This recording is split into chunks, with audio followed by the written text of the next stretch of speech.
Hello everybody, good morning and welcome to the United Stand. This is your latest Man United news and transfer news. Manchester United end their interest in Raphael Varane. What a surprise.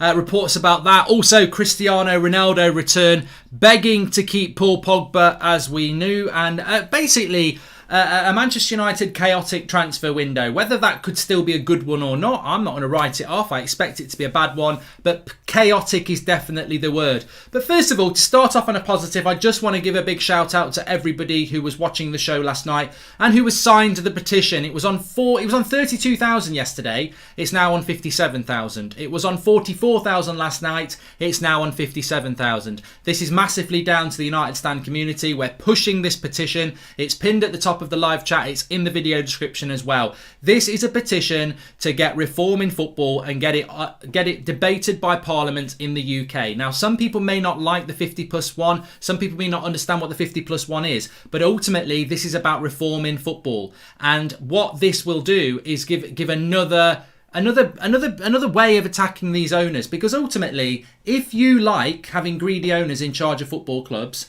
then I don't really understand what that's all about anyway. Even if it works well with you with Man City and Chelsea, you just, do you want to be a supporter, or do you just want to be a fan? And I want to be a supporter. I want to be somebody that's involved in my club and interested in what's going on in my club. Whereas if you just, I think a football fan is just somebody who just, you're beholden to your owners, and that can be good, but it can be bad. Surely the best way is reform. So the link's in the video description. Please share it. Get family members to sign it, friends to sign it. If every one person can get 5 or 6 other people to sign it, we'll smash through. I want to get 100,000 by Friday before the protest on Sunday. So please keep doing what you're doing. Fantastic. Right, let's move on. Let's get on with the show. How are we all doing this morning? So lots to get into. I'm going to start off with something that I just thought I would say. Did you know? No, I'm not going to do that. But no, the reality is, the way I look at it, Everton and Leicester are more of a threat in the transfer window than us now. They're better run clubs with more financial capability than Manchester United. I think that Everton have got more cash to spend this summer than we have. And I'll be proved wrong on that if I'm wrong, but I really do think that we're not... Teams like Manchester United and Arsenal, who funnily enough both want rid of their owners because both of these sets of owners talk about long-term investment. I'm fed up of hearing about future planning. It's not short-term high investment is not the way to succeed. Bullshit. Of course it is.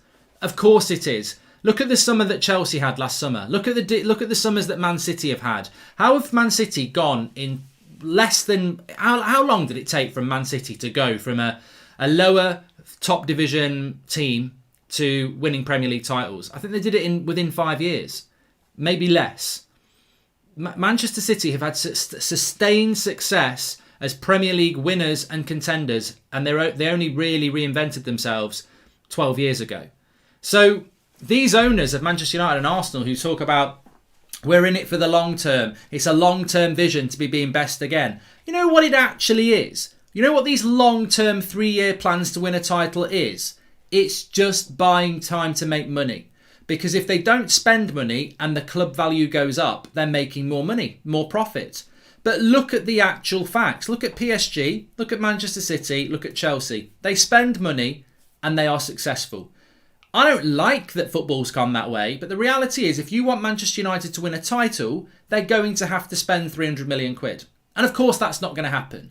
So how do you make the fan base be happy when you keep making your money? Oh, it's a long-term vision. We've got to get the infrastructure right. We're not getting the infrastructure right. This is just about keeping the fans at ease so they can keep making as much money as they can without spending money. And that's all we've ever been about. But the Varane dream dies, I heard somebody say there. So Manchester United end their interest in Varane. This is just an elongation of the chat I had last night, but it's also hitting the press now that Manchester United, with the extension of Eric Bailly, they are not going to be looking at a world-class centre-back coming in. They may well look at a centre-back like a Ben White or a Tyrone Mings or someone like that can battle with the other three, but they're not looking to bring in the top-class centre-back that maybe they were before. Eric Bailly's been promised more game time. Lindelof and Maguire are obviously first choice. Twansebi and Mengi probably will be on loan next year, so they do need a fourth centre-back, but what they're looking at is a Ben White type of player that comes in, doesn't necessarily start, but fights with the other ones. So in fact, you have 4 centre-backs that are 7 out of 10 instead of going buying a 9 or 10 out of 10 centre-back, which is what we need. And which means that next season we'll be playing very similarly to the way we have done with the back 6. United washing their hands of a big deal. Varane probably ending up at PSG or Chelsea. So this is the expectation. It's disappointing, but in a way, it just confirms the situation that we know. How can you expect that last week to happen and then this week that we're signing, £80 million centre-backs or £60 million centre-backs? This is what we know. It is disappointing, but the writing was on the wall. The minute we signed Eric Bailly, that was the end of signing a top-class centre-back. And maybe they will shock us, but I wouldn't prepare yourselves for it. The owners of the big issue, says Joseph, but Ollie not playing our better players, Bailly, Donny, Axel, makes it hard to justify new buys or him being the gaffer, says Joseph. Well, Joseph, it's all about opinion. I don't really want to attach Ole Gunnar Solskjaer to what's going on with the ownership of the club. Nagelsmann is the new Bayern head coach. What are your thoughts on it? Says well, thanks for the super chat. I mean, look, sign the petition because Bayern Munich, 50+1, one of the best teams in the world, won the Champions League last year. Probably would have won it again this year if they not had Lewandowski injured. Fantastic style of football and a very well-run club. They don't seem to suffer in the transfer market, do they? And they're a very, very well-run club. So, I know they dominate the Bundesliga and there are reasons for that. And the 51 plus 1 may favour them. But, at the end of the day, they're a much better run club than us, aren't they, Bayern Munich? So, Varane, interest dies. I think this is a real kick in the teeth, by the way, just before I move on. I think this Varane thing is a real kick in the teeth. Chaotic was what I was told last night. Manchester United's transfer window will now be chaotic as per usual. They'll be scratching around, looking at different things. This was not the plan. The plan was not to keep Eric Bailly. Eric Bailly quite clearly is not a player that Solskjaer trusts. He's openly dropped him a couple of times this year. There was even those rumours that he's meant to be injured when he's not been injured. So this is quite clearly not part of Solskjaer's original plan. And the fact that he's had this inflicted on him just shows that his plans are in tatters again. And how can a manager that some of our fan base think isn't up to the job, how can he ever be up to the job if he's having to deal with inferior decisions all the time and fourth or fifth options when he needs first or second? So I'm disappointed. Of course I am. I think with this ownership and the structure of this football club, I hope Ollie proves us wrong. But I think next season we're in for a bad season. I can only see us dropping off. We're openly begging Paul Pogba to stay. I think he will run his contract down. Why would you sign a new contract at Manchester United if you were Paul Pogba? Unless you're a mercenary, and I don't think Paul Pogba is. But I think Paul Pogba's ambitious. Why would Paul Pogba sign a new contract at Manchester United? What have we got that's going to fulfil his ambition in the next 3 years? I can't see us winning a title. I can't see us winning a Champions League. Why would he commit? What I would do if I was Paul Pogba is I would sign no contract with no team. I would play at Man United next year, and in a year's time I'm free. And I think that will happen. And I think that is a toxic situation because Raiola is not happy at the moment. The Super League has fallen through. His big money tour of trying to get money for Haaland has fallen through. So Pogba will become the next one and Haaland next summer. And I think Raiola will be quite antagonistic about that because he's got to get what's best for him and his clients. So United desperately trying to get Pogba to sign a new deal. I mean, I wouldn't be surprised. I'd be surprised at Pogba if he signs the new deal. I wouldn't be surprised if United chuck 400-500 grand a week at him. And people say, well, that's ridiculous money. But if you think about it from United, they're not buying Paul Pogba. They've already got him. And then them warped minds, they'll probably think, if we sign Paul Pogba on a new contract, it's like signing a new player. So many fans at United love Paul Pogba. If we get him on a new contract, it's like signing a new player. We'll get loads of positivity, we'll calm the fan base, and we'll win the war. And so I wouldn't be surprised if they're trying to get Pogba to do it. I actually hope Pogba doesn't do it. But from a financial point of view, people will be saying, well, why would Pogba do it? If we gave Pogba £500,000 a week, that's £2 million a month, which is £24 million a year. Over 3 years, that's nearly £75 million. Okay, £75 million on Paul Pogba for the next 3 years.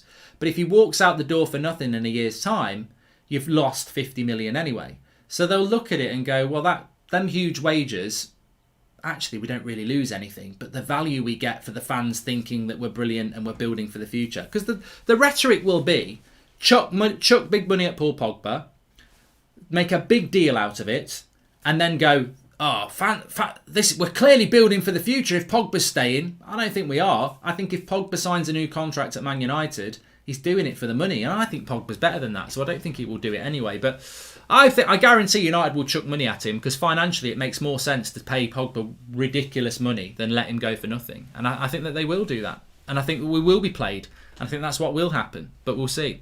Ronaldo's return. Let me talk about this. I mean, look, I'm going to say straight away here, Ronaldo return. I mean, again, this is just. How many times have we been down this road? I mean, I know the flowers. I know the cracks in the road. I can tell you the colour of every door with my eyes closed. I know I've been down this road so many times as a United fan. Ronaldo to United, Bale to United. It's the same all the time. And look, are the club leaking it out? I don't know. Probably not. But this is coming from somewhere, and we have got people like Neil Ashton who do the PR for the club, and ultimately we already know. The thing is, the club wrap themselves up here because they talk to their shareholders in the shareholders meeting, and they openly talk about being number one on TikTok, and they openly talk about how many clicks they've had on socials. But you're in a situation where no one likes you, and then a story comes out about Ronaldo that's going to get a lot of interest. Or is it going to get a lot of interest anymore? So there's a lack of trust in how Man United fans receive news. And Ronaldo interest, to be fair, is coming from Tuttosport in Italy. Now, it could be nothing to do with United, but it certainly doesn't do United any harm to be linked with Ronaldo coming back. Because, oh my God, if Ronaldo came back, even I'm like, I love Ronaldo. I'd love him back at United. But, again, why would Ronaldo come to United? I mean, mate, he is numero one at ambition. I'm just absolutely not. I just cannot. So all I think this is, it just calms everybody down. It's like you fall into the trap of positivity, and actually it's nonsense. It's absolute nonsense. The story is that Ronaldo could leave Juventus to come to Manchester United or PSG if Juventus don't get top Champions League football. Well, they are fourth in Serie A at the moment, but to be fair, they're only like 2-3 points off second, and they're only 1 point off fifth. But basically, 3 from 4 will get a Champions League spot, and Juventus will get that. Juventus will do that. So they will get Champions League football. And how on earth would Manchester United find the money for Ronaldo? And why on earth would Ronaldo come to Manchester United? Hi, Mark. A bit off topic, but in the Premier League Hall of Fame, would you consider Ruud van Nistelrooy to have a chance of going in? Debating at work. I think he will, Jay. I think Van Nistelrooy will go at some point. Yeah, I think he will go in. Didn't expect anything differently, Mark. Bigger picture is we need the Glazers out. It's a cert Ronaldo is bought back to make the millions, says Wayne Finnegan. Wayne, I actually disagree. I mean, look, Manchester United might do something big, because I wouldn't rule it out. I wouldn't rule it out that United do something big to win your favour. That could be a Jadon Sancho. That could be a big signing. It could a Declan Rice. Maybe even a Cristiano Ronaldo. Maybe they would do that. I wouldn't hold my breath on it. They could do that. But whatever they do, it's manipulation, and they won't do it long term. We bought Paul Pogba 3-4 years ago. 4 years ago, we bought Paul Pogba. Was that followed up again? No. It was because we were in the Europa League. They are capable of spending money, and they have spent money. Unfortunately, and I would be pissed off if I was the Glazers, they have spent a bit of money, but unfortunately, they've spent it terribly badly as well. But they've also taken $2 billion out of the club. I can't paint the Glazers in a good light, because they're not. They're not good for Manchester United. We're in hundreds of millions of pounds of debt. They've taken loads of money out of this football club, and whilst they've spent money, we always get thrown this bone that, well, you moan about the Glazers, but you spent $1 billion. Yeah, but we should have spent 3. Oh, and you're moaning about that? Yeah, I am moaning about that, because it can be $1 billion or it can be £1. The reality is they've taken $2 billion out of our club. What am I supposed to do as a United fan? Sit here and go, I'm sorry, Norwich, you haven't got £1 billion, but we have got that money, and we've spent it badly, but we've also got another 2 billion that they've stole. So, sorry, it's still theft. In a business sense, they've still taken money out of that club that never should have come out of it. So, look, boo-hoo, we've got more fans than Norwich. We've got more fans than Derby. We've got more fans than a lot of clubs. Doesn't mean we can't. Just because we've spent $1 billion doesn't mean we can't moan the fact that we should have spent 3, because that's what should have happened. But it's all about competence anyway. Norwich could spend 10 million better than we could spend 100 million because it's all about competence. We've wasted that billion over the last 10 years as well. That's the irritating thing. We should have had more, but they've also wasted it. And the debt's never come down. Mark, you seem very defeated. I just hope everything is fine and don't worry because we all suffer because of our club this run. Keep your head up, says Overdal. I wouldn't say I'm defeated. I wouldn't say I'm defeated at all. I want everyone to sign that petition. I want it to get to 100,000. I wouldn't say I'm defeated, but I would say I'm fatigued. I am fatigued by what's going on. I did a video this morning on That's Football about the Arsenal takeover bid. They actually have got what looks like a very good bid going in for their club. But even then, their owner won't sell them. And there was something in The Athletic this morning about the American owners, so basically United, Arsenal and Liverpool. They're not looking to sell. They don't want to sell. So I'm fully aware of the battle we've got ahead. I think some people think do a protest, get a buyer, and we're all right. No, we're not. This is a long battle ahead. And I worry about how long people are going to be interested in it. I worry about how successful it's going to be. But, you can have good days, you can have bad days. It's very important we get that petition to 100,000. I'm agitated by it because although we've gone up 20,000 in a day, once we've got the 100,000, we can park that and go on to something else. But where is the hunger? We've got 1 million subscribers on the United Stand. We've got hundreds of millions of fans, and yet we can't get 100,000 signed on a petition. We need to be working harder.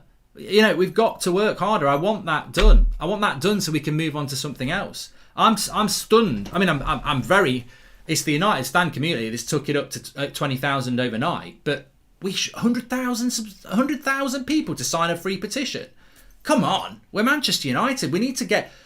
I'm a little bit worried this morning because I'm a little bit like, is the fire starting to go out a little bit already? We can't. We've got to work hard at this. We're going to have a shit transfer window. We had one last summer. They're going to keep making money. They're not going to clear the debt. It's a bloody mess at Manchester United, and it's not getting any better because they're not looking to sell. They're not looking to sell. So what's the plan? Are we just going to watch the disintegration of our club until we actually are dead because they do get us into a Super League? We've just got to call it out and keep working hard. And look, I'm looking forward to the game against Roma on Thursday. I enjoyed the game against Leeds. I know it was absolutely crap, but I actually enjoyed watching football. And that to me is my solace. But everything that's going on in between, look, it's great to have a morning show back. It really is. We're talking Varane, we're talking Ronaldo. There's a couple of other things to talk about as well. It's good to talk about it, but I'm going to tinge it with reality. Ronaldo returns to Manchester United. Eric Bailly's contract yesterday was depressing. I actually feel worse about it than I did last night. It's depressing. It's a clear indication of a club that is trying to save money again. I mean, centre-back. I did a video 2-3 weeks ago going through every single goal we've conceded this season. And a lot of the goals we've conceded is because of our centre-back pairing. And we're basically going to go into it with the same next season. I'm reading stuff. I read in the Manchester Evening News today. United will probably bring a centre-back in that's just only as good as what we've already got just to compete with what we've got. There's a feeling that United don't need can get on with what they've got now. Well, we already know it's not good enough. That centre-back pairing isn't good enough. It's never going to win a league title. I said it 18 months ago and I'll say it to you now. Maguire and Lindelof will never win us a league title because they cost us too much. You can't leave them on their own. They're like a puppy. You can't leave them on their own because they'll shit the kitchen up. And then if you spend all the time with them, you don't have any freedom yourself. I'm not saying they're bad players. I don't actually think Maguire... I like Maguire. I think he's a very good player. I think Lindelof's a good player. I think as a partnership, they are like a puppy. They need to be babysat all the time. I don't dislike McTominay and Fred, but I think as a pairing, they're average. My aspirations for Manchester United are always Manchester United title winners. And the negativity I maybe convey is because that's what I'm talking about. Winning a title, because that's what this club should do. We're the bloody Juventus of England. We're the Bayern Munich of England. We're the Barcelona of England. We're the PSG of England. We're the Celtic of England. We're the Rangers of England this year. Whatever you want to call it, we are the best team in England. And we are acting like a bloody club that loves to finish fourth. McTominay and Fred will never win us a Premier League title. Maguire and Lindelof will never win us a Premier League title. And that's what I think United should be doing. And when I hear things about, well, we're not going to bother about buying a centre-back now, I already know we're not going to win the title next year. And maybe Liverpool will win it again next year. 20 times. You know, maybe Man City win it again. Maybe Man City win a treble next year instead of this year. And that's what gets me down, is that how many more years are we going to be reliant on others to do our job? Man City could have won a treble this year. They were very close. What are we doing? And ultimately, the only people doing anything has to be us. Get ready for Bruno to leave next year as well. Well, that's, you know, if you tolerate this, then Bruno will be next. If you tolerate this, then Bruno leaving will be next, will be next, will be next. But it's true. If we tolerate this situation, it will get worse. Pogba, I think, will go unless he's a mercenary. And Bruno, I don't think he's a mercenary either. He will not sign a new contract just for the money. He will go. So we've got to do more. Jay says, Mark, you live in the 90s. Man United aren't the biggest team in England anymore. Mate, speak to a United fan who lived in the 70s. Man United was still the biggest club in England in the 70s and the 80s. We didn't win titles. Winning titles doesn't mean you're not the biggest club in the world. You know, Man City aren't the biggest club in the world. Man City aren't even the fourth biggest club in England. They're the best team in England, but they're not the biggest. The biggest club is an accumulation of a lot of things. But all right, let's do fan base. We're the biggest, you know. So it's not, the best isn't the biggest. Get that petition signed. Links in the video description. Manchester United have apparently tripled security. This is coming out this morning. They've tripled security around Carrington and key members of staff. I mean, at the end of the day, why that's news, I don't know. But it is. We also have been linked to Pape Sarr, who's an 18-year-old midfielder from Metz, but Everton are winning the race for that one. I mean, again, £27 million. I can't see us spending that on an 18-year-old. Also, Vasquez at Madrid. I did want to ask you about Vasquez. We've been linked with Vasquez from Real Madrid. Now, I don't rate this player, but some people seem to be getting excited about it. So I'll throw it to the live comments in the chat here. Would you like Vasquez from Real Madrid at Manchester United this summer? Now, he's a bit of an all-rounder, isn't he? I remember he used to get called the Jesse Lingard of Real Madrid because he doesn't necessarily start all the time, but he can play a few positions. I mean, to me, I don't rate him at all. To me, this isn't. I mean, Di Maria from Real Madrid was a player that Real Madrid didn't want anymore, but Di Maria is a good player. Vasquez, I mean, I barely know who he is, really. I certainly don't think he's the sort of quality that United... He doesn't tick any of the boxes, does he? I mean, he really is a surplus to requirements Real Madrid player that United would go for. But look, he can play at right back as well. He can play right wing. Maybe that's why we're looking at him. But I personally don't get excited by that sort of a deal for United, if I'm honest. So a few people saying he's underrated. I am doing a Chelsea watch along tonight. Subby William will be 7 o'clock tonight on the United stand because 8 o'clock is going to be Champions League. So thank you for that. Any news on Luke Shaw's new contract? Says Man United 675. Yeah, I mean, that's a good point. Apparently we're going to give Luke Shaw a new contract. I mean, look, Luke Shaw Player of the Year. I mean, whilst we're being a little bit negative, I suppose, I've got to say this, and I hate to say this, because everyone knows what I think about Bruno Fernandes, but obviously I watch all the games. I'm sure many of you watch all the games. I've got to admit this. I can't be biased. I mean, look, people say you hate on certain players. Apparently I don't like Maguire, even though I've said since Christmas he's played really, really well. So, you get stereotyped and you get pigeonholed. But I'll say this about Bruno Fernandes right here, right now, and it might surprise a few people. I think since January, Bruno Fernandes has not been anywhere near what he was in the first year at United. And it's interesting because one of our moderators, Paul Robinson, said about a year ago, after Bruno had been here for about 3 months, he said, I wonder how long it will be before we destroy Bruno and drag him right down to our level. And I remember it being discussed for a few minutes, and it was basically, we always seem to ruin a player at Manchester United. They come in, they do quite well, and then they fall away. And we can all have our own theories about that, but I think we've done it to Bruno. I think Bruno from January when he signed a year ago to Christmas, I thought Bruno was on a different planet. I thought he was absolutely fantastic. I think since January, he's still contributed and the quality's still there, but he's nowhere near what he was. Now, that could be fatigue, it could be tactics, it could be a culmination of many things. But he is not playing at the level he was at the start of the season. And he's not playing at the level he was in 2020.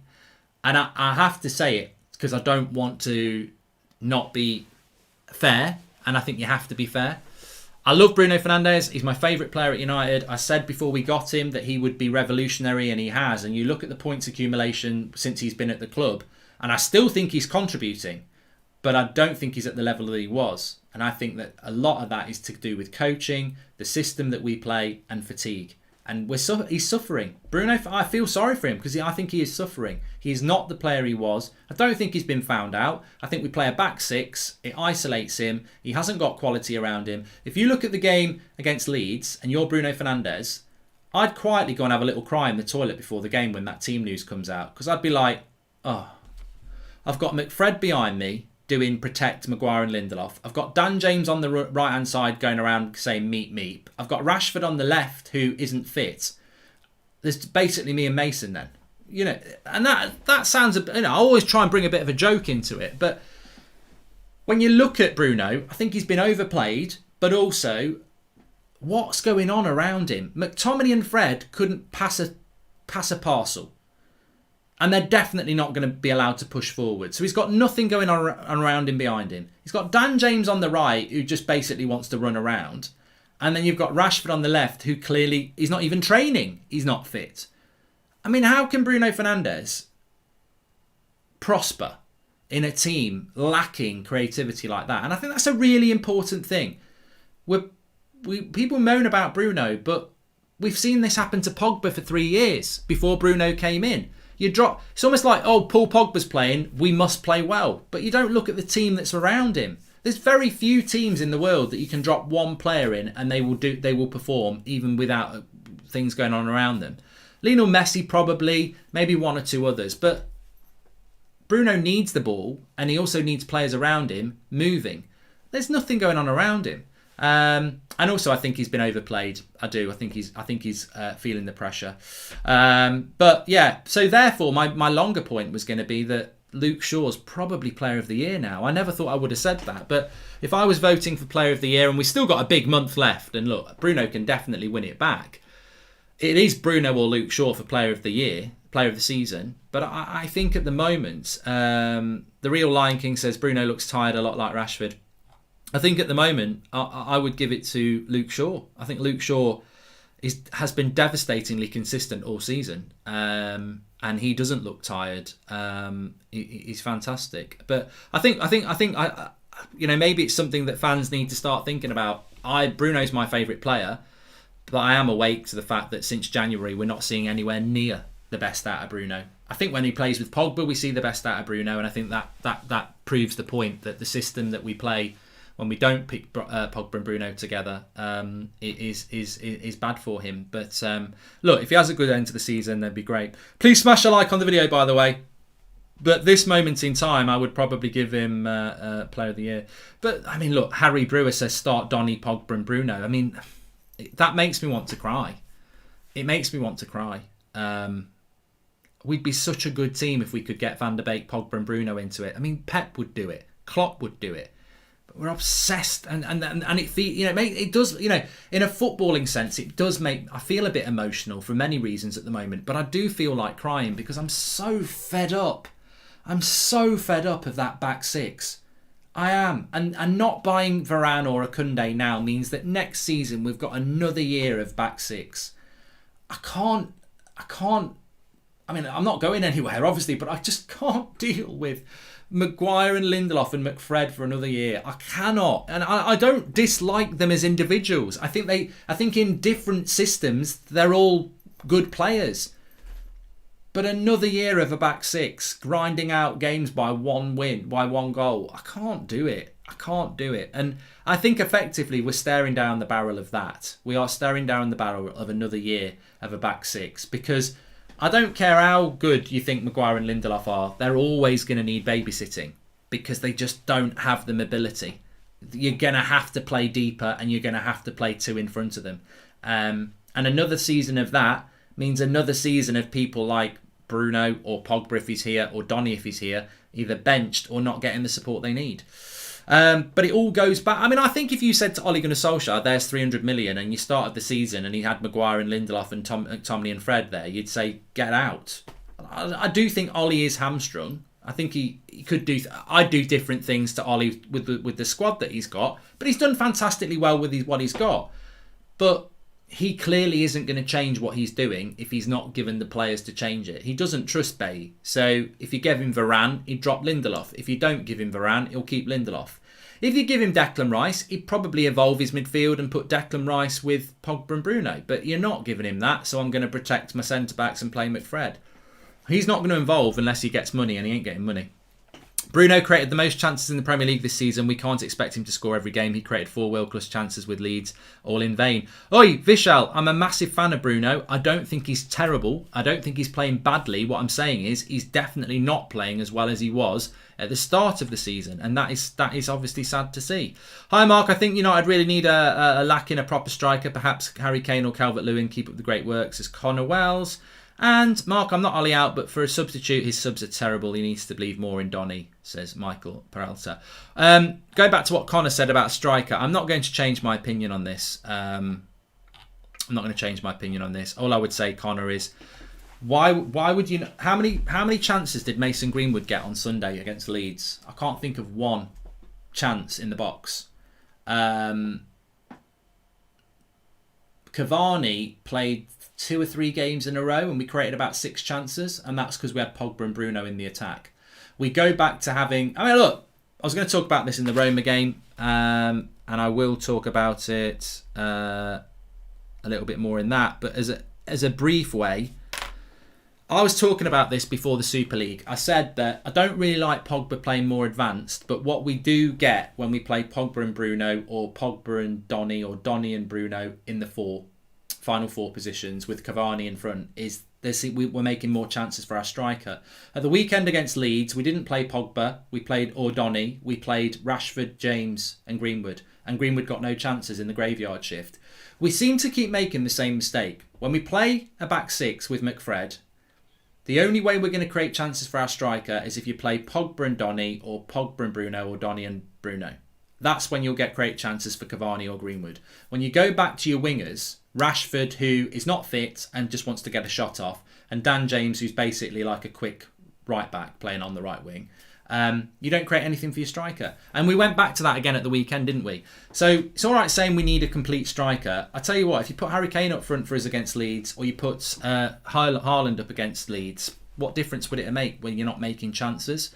We're obsessed with buying a striker, but we're not obsessed with creating chances for them, which to me is a double negative. Vasquez has been best right back in La Liga with Trippier. Most tackles and accurate passes per game, long and short. Would be very good free right back option until Laird, says Duncan. Well, there you go. There's an interesting point about that. A Human says, I just remembered that Martial exists. It wouldn't have mattered if he did exist at the weekend. Who are you going for tonight? Chelsea or Real, says Axel. I think I'm just going to watch it and enjoy it. I don't think I'm going to go into it with any preconceptions about who I want to win. I think in different scenarios I might have wanted Real Madrid to win, but because I cannot stand Florentino Perez and his arrogance, I'm not a big fan of Real Madrid. So what I'm going to do is I'm just going to disassociate myself with the Super League crap and just watch the game and enjoy the game, and whoever wins, at the end of the day. I think Real Madrid probably will win though. But I'm looking forward to it. I'll be on That's Football at 8 o'clock. We've got a preview for Roma coming up live at 2 o'clock for you today as well. Please smash a like on the video. We're nearly at 1,000 likes, so thanks everyone for tuning in. Thanks to Rushab. He's just signed the petition. What we're looking to do as well is we want to get that petition to 100,000. So please sign it. It's in the pinned section of the live chat, and it's in the video description. Sign the petition. We need to get this to 100,000. This is so that government in the UK will debate reform in football.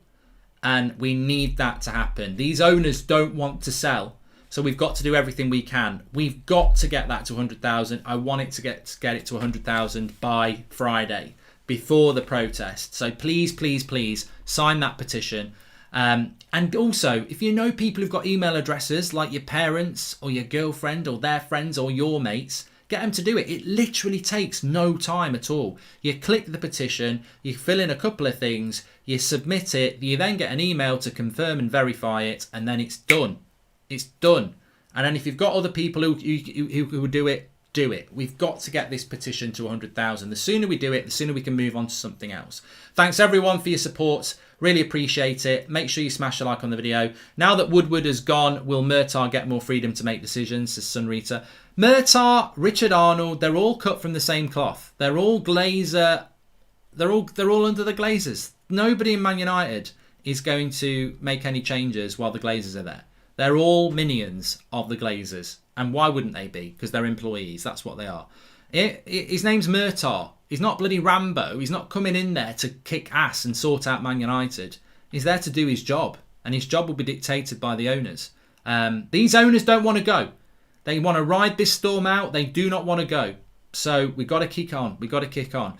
How many has the petition currently got? Said somebody there. We've got 57,647 at the moment. We were on 44,000 last night. So progression is there, but we need to go hard. We need to get hungry. You can make a difference on this. Get that petition signed. Thanks everyone for watching. I'll speak to you soon.